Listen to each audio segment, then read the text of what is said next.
Hi, everyone. Wishing you all the best no matter where you are, especially if you're dealing with the trials and tribulations of this topic today, depression. This was a question that was raised to me to speak about, and it's been something that has caused a lot of soul searching.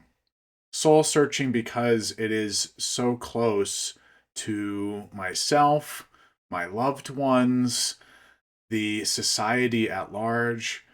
We all are suffering in some way with this dread, this sadness, and some of us more than others are experiencing something that is so grave, so deep, that it is causing an entire upheaval of our feeling of worthiness and daily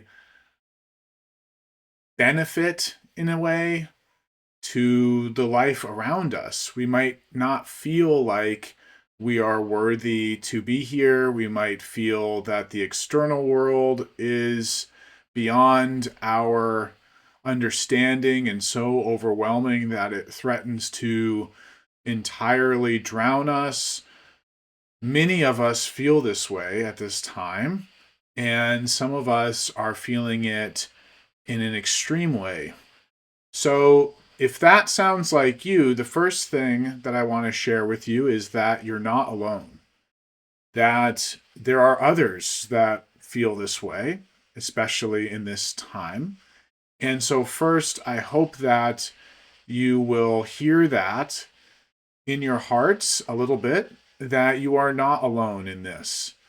We are actually together in this feeling of heaviness, this feeling of depression. So, if you are undergoing a crisis, of course there are resources for you, and it is an obligation that I do mention that if you are actively going through a crisis, please seek help. There are hotlines to call. There are resources. You are not alone, and you are worthy. You are worthy to be here on this earth, and you are actually essential to this earth functioning, to this system functioning.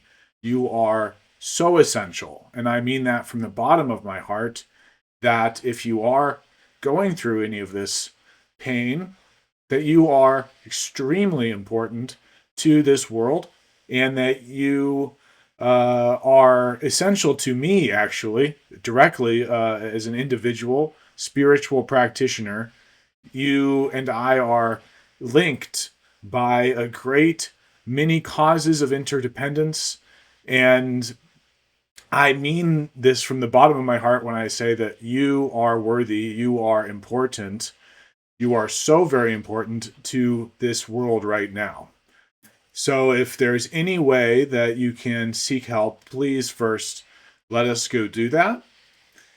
Secondly, if we have seek the help, we have potentially gone to the doctor. This video is for those that have already done those things. So this is not a replacement for that type of intervention. If we are feeling entirely overwhelmed, we should first seek those professional advice, as well as the connections with our loved ones, even if we don't feel like we have any loved ones, with these resources where there are loved ones to be found. There are people that do love you to be found, um, spiritually and otherwise.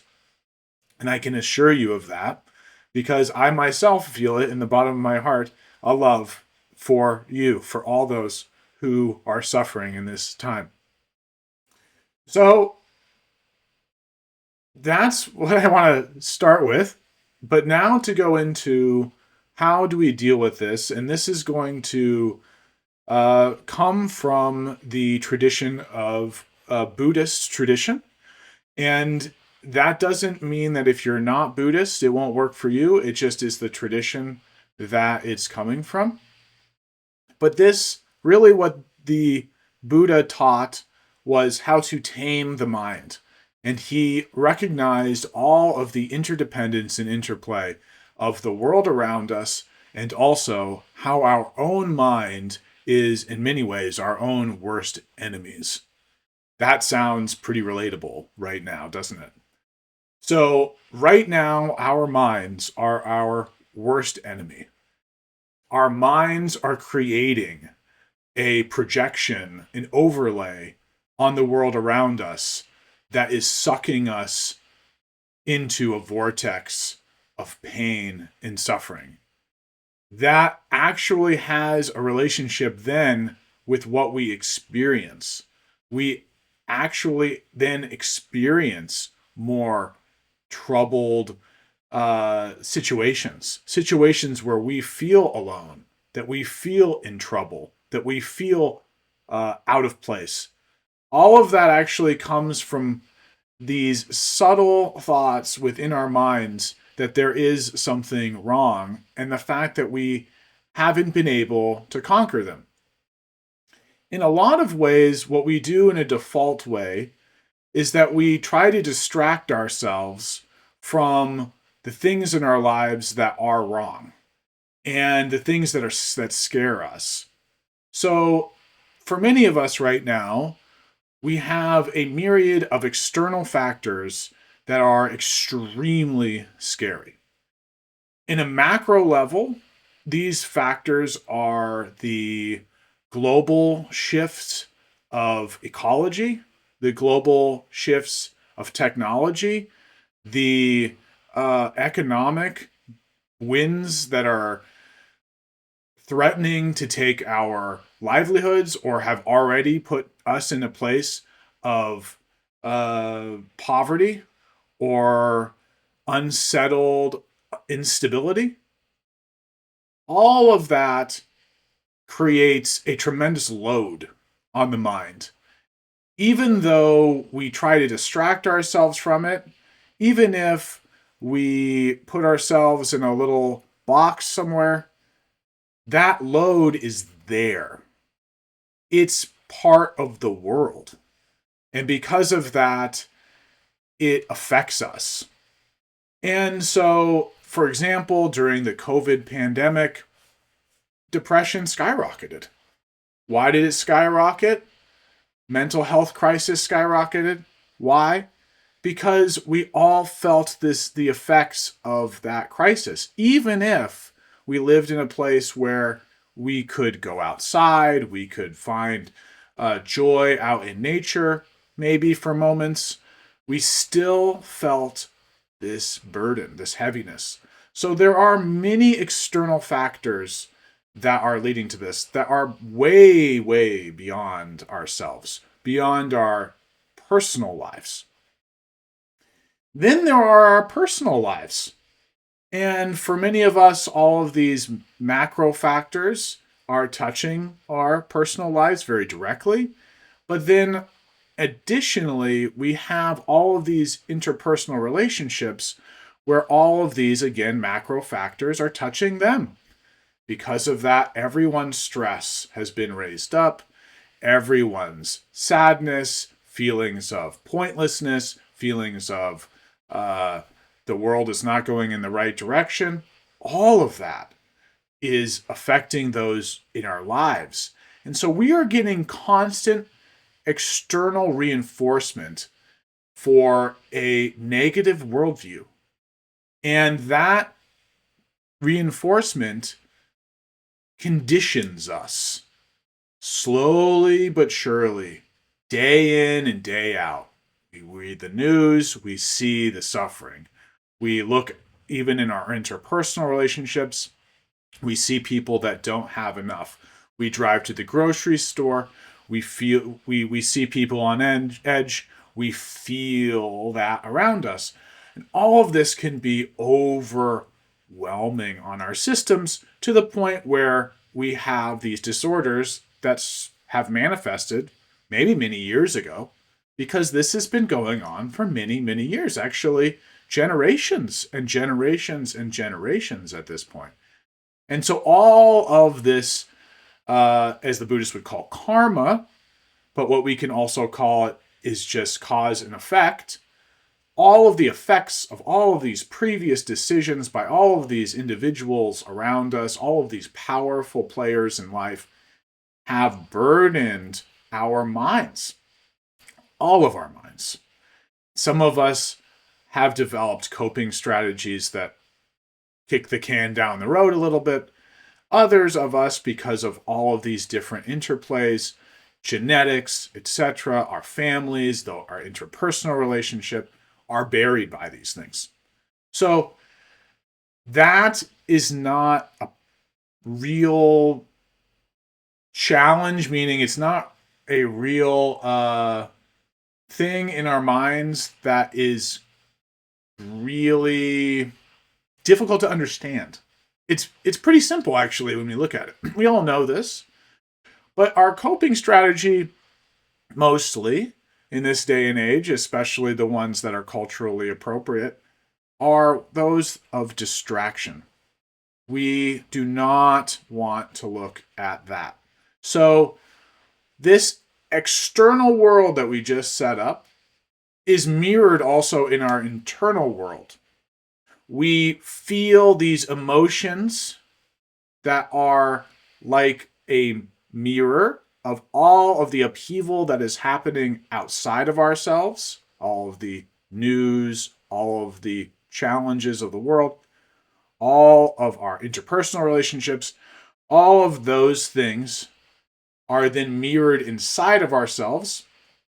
And we can see that in both a Western context of bodily problems, diseases, mental problems, heart problems of, deep psychological problems, addiction problems.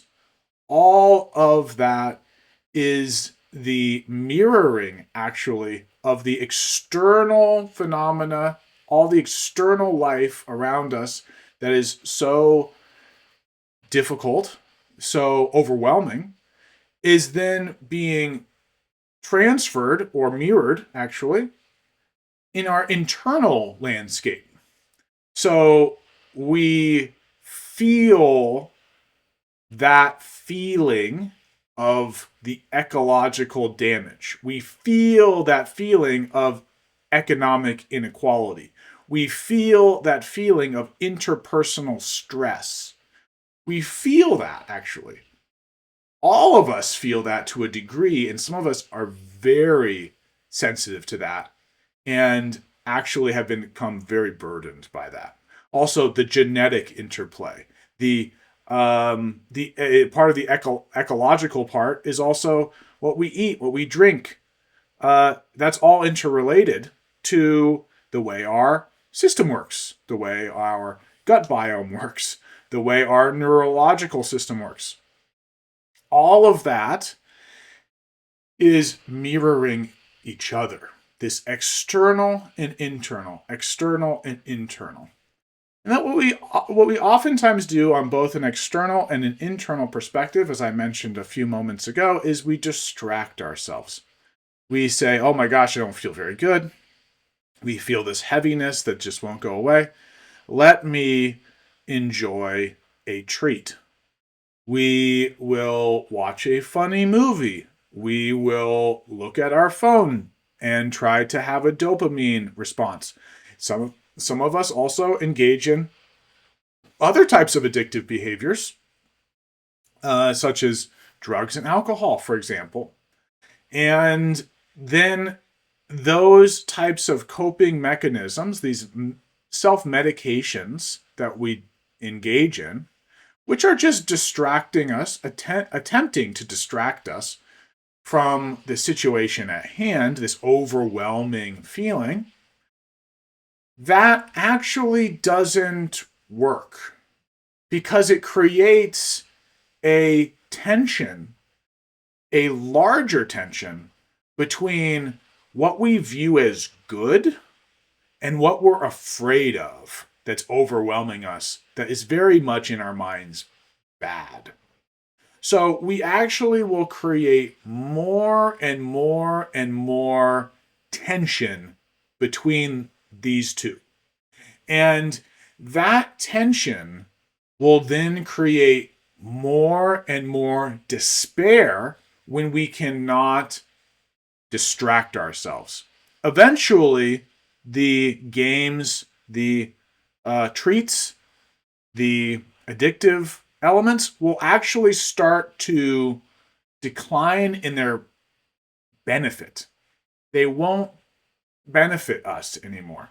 We won't be able to distract ourselves because even that which we have distracted ourselves with will start to become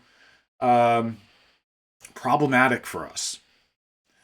So this is a common trend. We try to look outside and for something helpful that isn't part of this overwhelming feeling. We are afraid of this overwhelming feeling.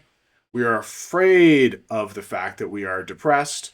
We are afraid by the fact that we have mental disorders. And so we do not want to look at it. We do not want to look at it as it arises. We want to distract ourselves because we worry what it means. We worry what it might become.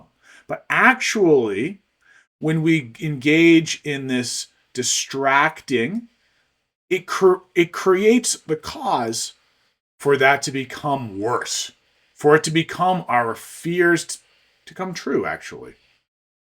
And so, but that's what we do. This is what is culturally normative in our lives.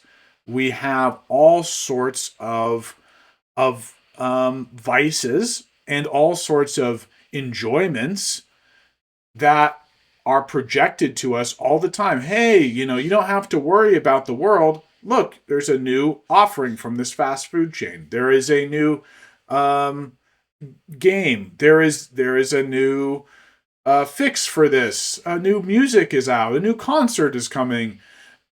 And for those that are in the real throes of depression, we are at the end stage of that. We have gone through all of that, and now nothing is working anymore.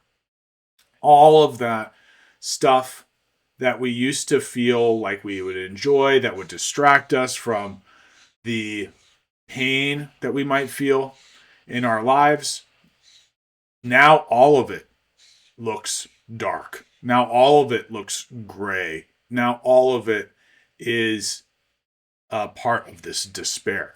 And so we, as much as we are running from this, we cannot run anymore. And now we are just being overwhelmed by this giant tsunami or wave of depression. So how do we get out of this?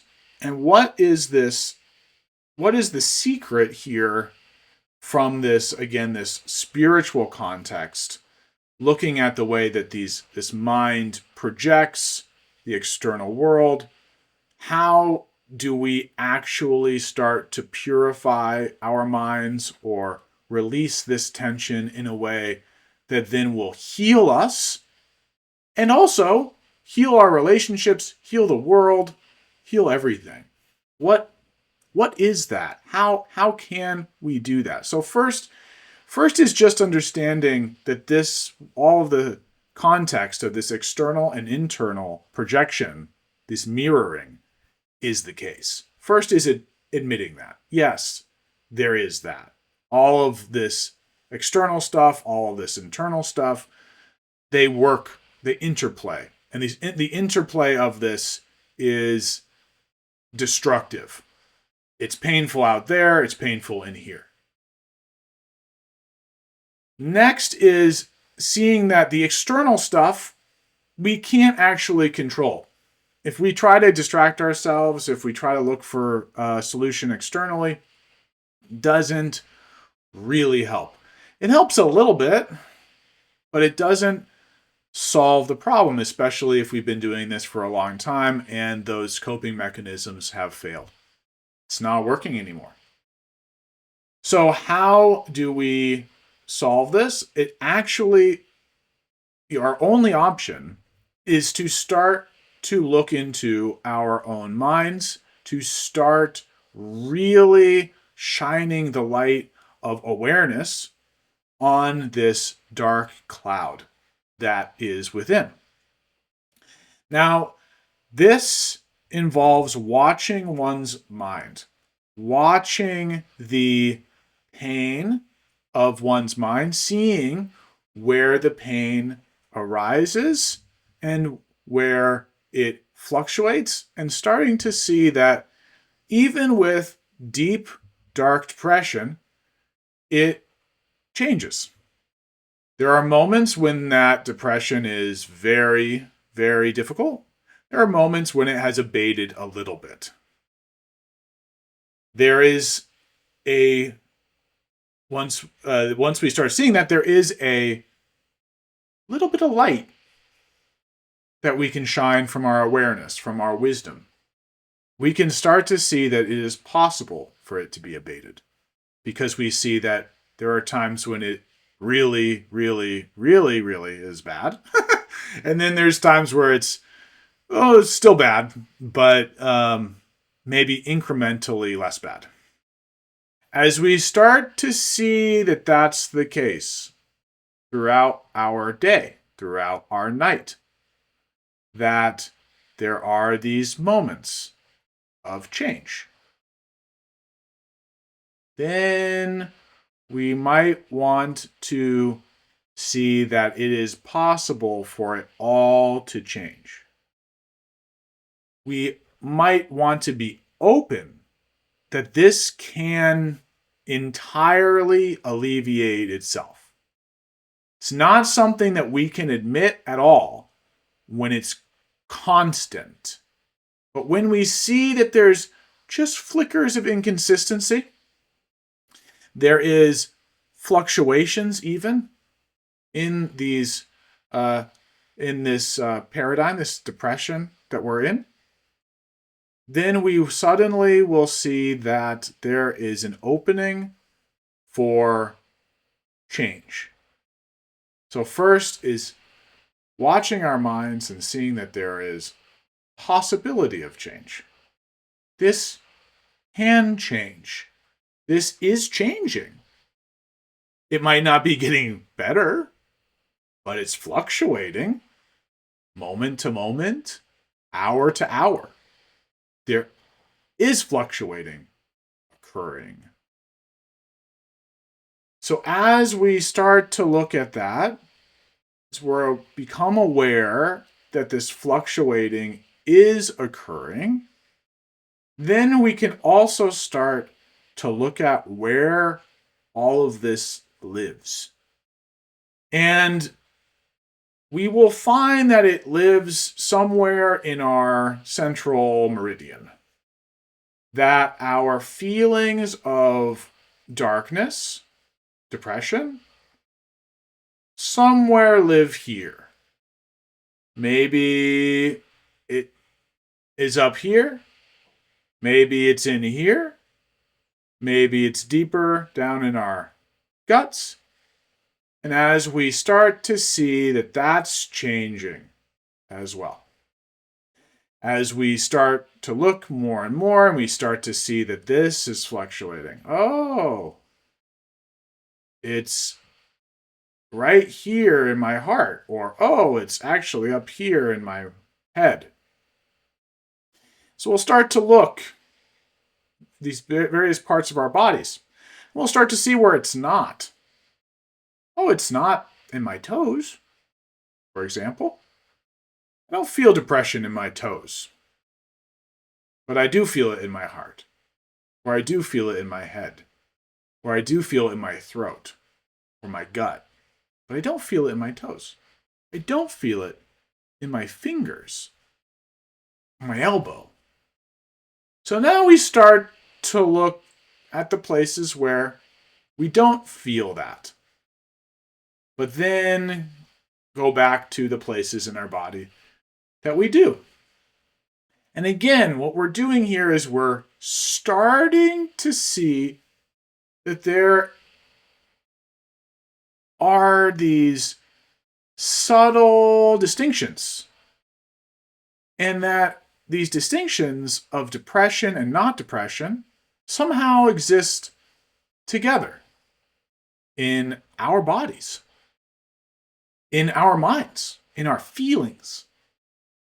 And that depression isn't living in one place. It might live in a multitude of places, but there's other places it doesn't live.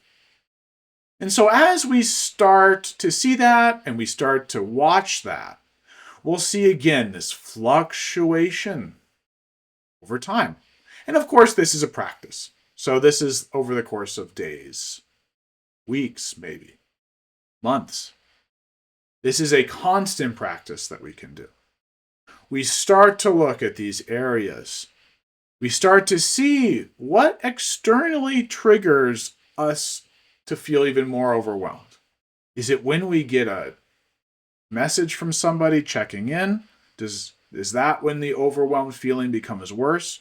Where in our bodies is that overwhelmed feeling the worst? Is it when we have this thought, this fleeting thought? Intrusive thoughts. We start to look at those. We start to see, these thoughts. I don't want to have these thoughts. As we start to see, I don't want to have these thoughts,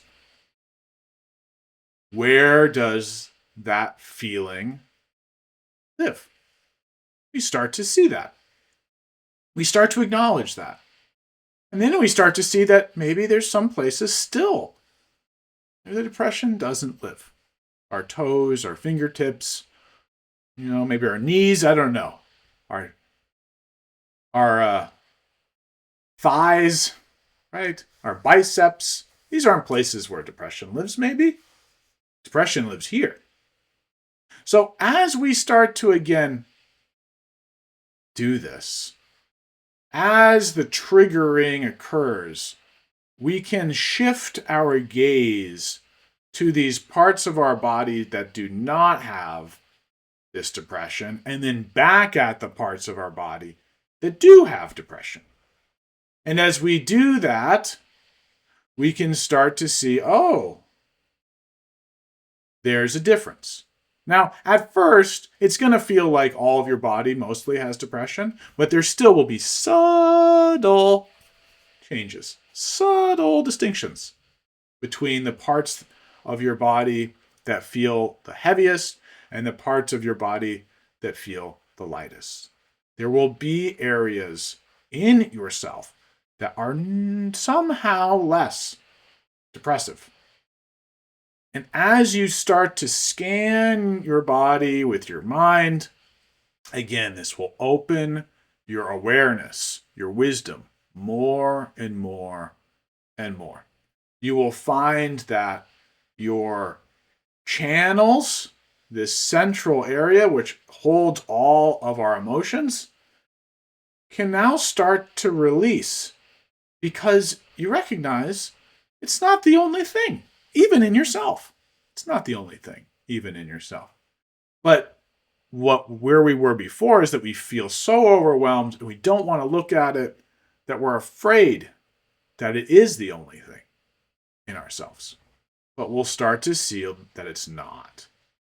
That there are other areas in our bodies, even in our minds, in our days, and at the time from moment to moment, where there are lulls, where there are distinctions of less depression, and other times of greater depression. And as we start to watch this day in and day out, we will start to have an association with our depression as other. It is not us anymore. Because we've been watching it. We've been observing it. Our observing faculty in our minds has intermingled a bit with the depression, but somehow again is separate from the depression. So we can, uh, over the course of time, start to look back at our own observing aspect that's been watching the depression. Is that depressed? This observing quality, is that depressed? You might right now say, yes, that is depressed.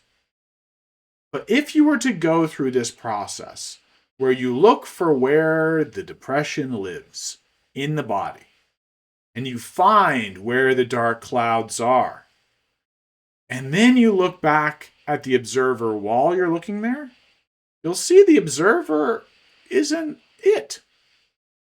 The dark cloud lives here or even here, but the observer somehow is observing this, but isn't trapped here, isn't trapped here, isn't trapped here, isn't trapped here.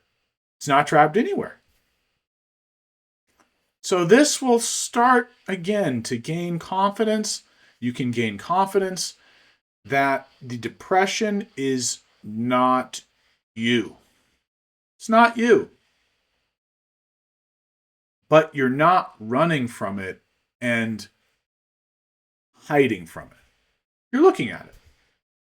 But also knowing with wisdom directly, it's not you. This observing quality is you.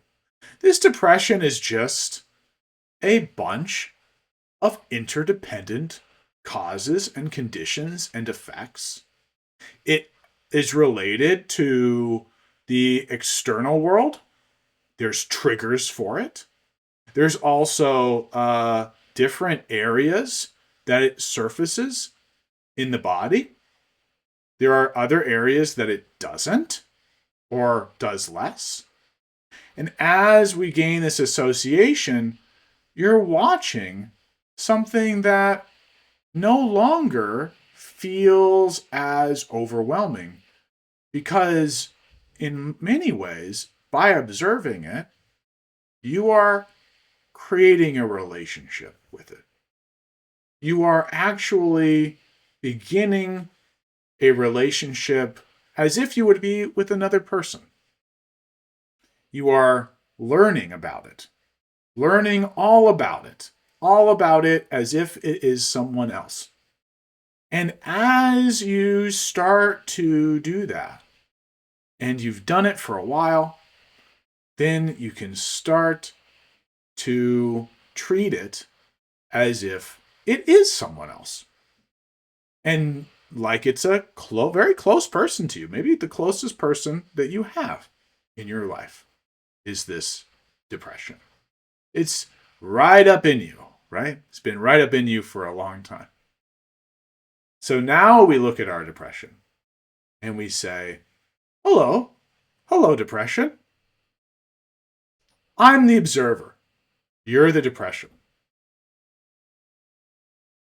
And you know what? I'm not afraid of you anymore because I've learned about you over time. I've seen you over and over and over, seen the ways that you freak out, that you run and hide, that you get tired and sleepy.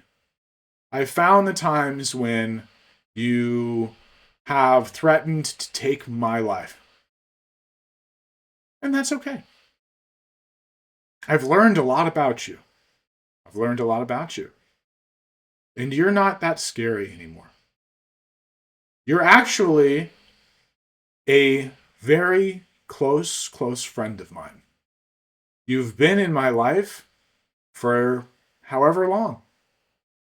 And because of that, I am ready to have a relationship with you of love.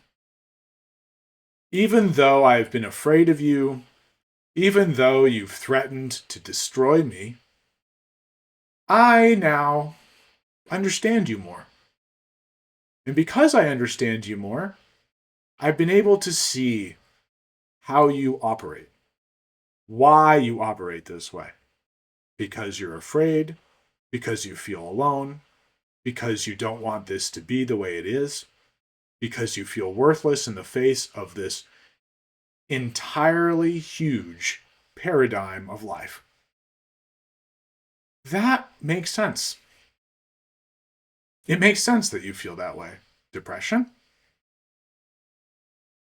And because of that, I love you. I feel for you. I feel compassion for you. I know how that is. You've made me feel that way for as long as I can remember having a relationship with you.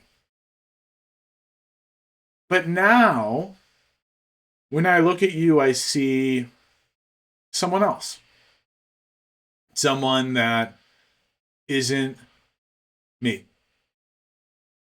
And as you recognize that this is possible,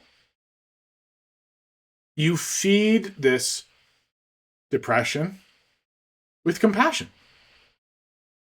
As you see the places where it comes up, you look at it and you say, oh, there you are. There you are. You've come back for a time. I remember you. You're my friend.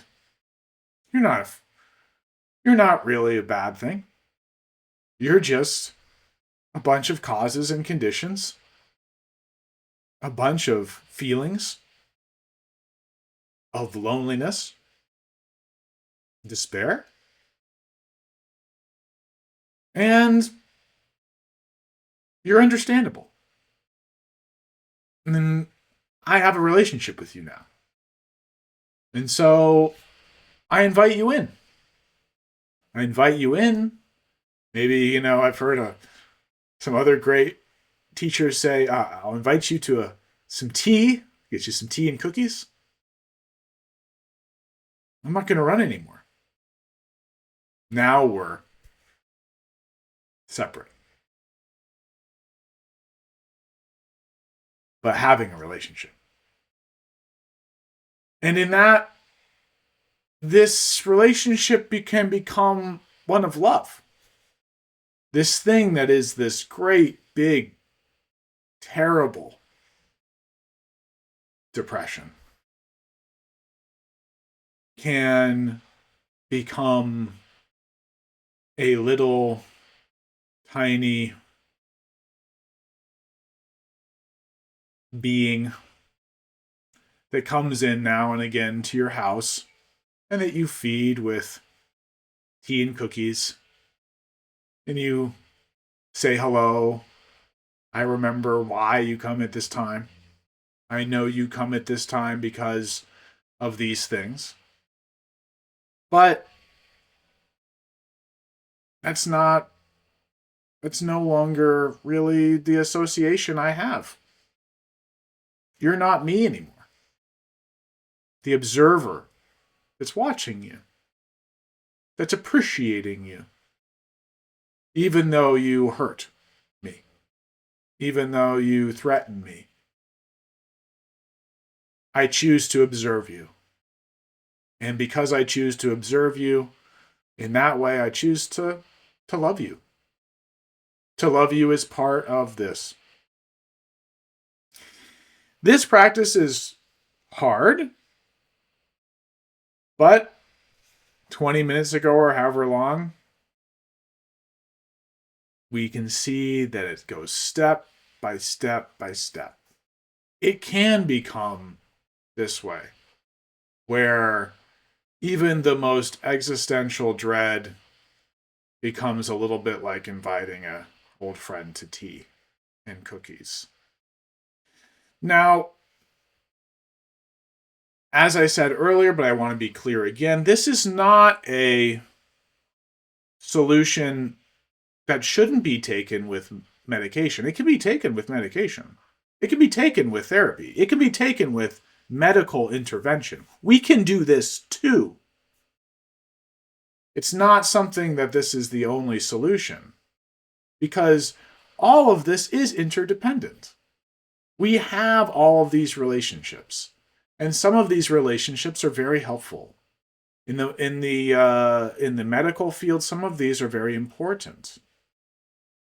However, if we don't have access to that for whatever reason, or we do, but we still feel a little bit out of control and overwhelmed. This can still help. This can still help. And it can be done anytime, any place. Eventually, what we can discover is that this central channel here and our whole bodies are actually like conduits for energy. And the energy that we feel is actually, in its reality, neither good or bad. But we have very strong associations with this energy. This energy is at times very strong, very challenging, because we have these deep associations with good and bad. We are afraid of death. We are afraid of discomfort. We are afraid of loss. We are afraid of being alone and having the world take us over. We're afraid of losing ourselves. All of that is the part, or some of the reasons that we have this depression build in our minds. We do not know that this is just energy. We do not have confidence that is just energy. The reason why is because we are in this paradigm of distraction and not observing. The more we observe, the more we realize this is just energy. It's all just energy. And because of that, it can be neither good nor bad. Our observing quality can develop a relationship with our energy, with the energy that we feel, that is empty, that recognizes its emptiness. Its emptiness meaning that it's not good, it's not bad, it's illusory, it's transient, it's also not related to a me. It doesn't really relate to anything that can be destroyed. This observing quality is separate from everything. It doesn't have any part of my body. The observing quality doesn't live anywhere. It's not in my head. It's not in my heart. It's not in my stomach. I can move it around my body. I can move it around the room. The observing quality seems separate, seems entirely devoid of any threat. So when we recognize that this observing quality, which I've always thought has been me and lives in my head or my heart, is not me and doesn't live in my head or my heart, it is just everywhere. But it is connected to this body, connected to this speech, connected to this mind. And I can associate with that, then all of this other stuff, the me, the depression, the feelings, the emotions, can finally be let go of in their place as non-threatening, not problematic, and just energy.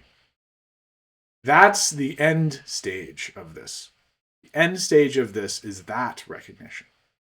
And that recognition will entirely free ourselves from any sort of suffering. Any stress, any depression, any mental illness, all of it, gone. It's just energy. It can't touch the observer. The observer somehow lives everywhere and is not at all subject to harm. I wish you all the best. I hope something in these words helps you in your situation or your loved ones, anyone in the world that suffers from this.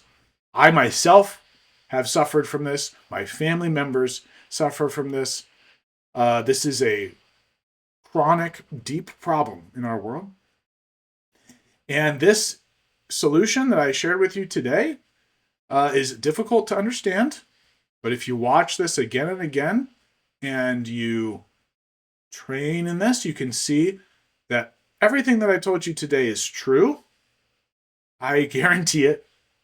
I know it. I've seen it. I've experienced it. I'm experiencing it now. So, and same with all the all of the masters out there. And I'm not a particularly masterful person at all. It's possible for somebody just a schlub like me to experience it. So it's something that you too can, no matter who you are, where you are, either someone very advanced or someone not advanced at all. It is something that you too can find, and it can cure you of your suffering. So much love, all the love from the heart of the very heart of the universe, the very the heart of the very heart of the universe. Yeah, whatever. But yes, love, love to you continuously, no matter where you are. Be well.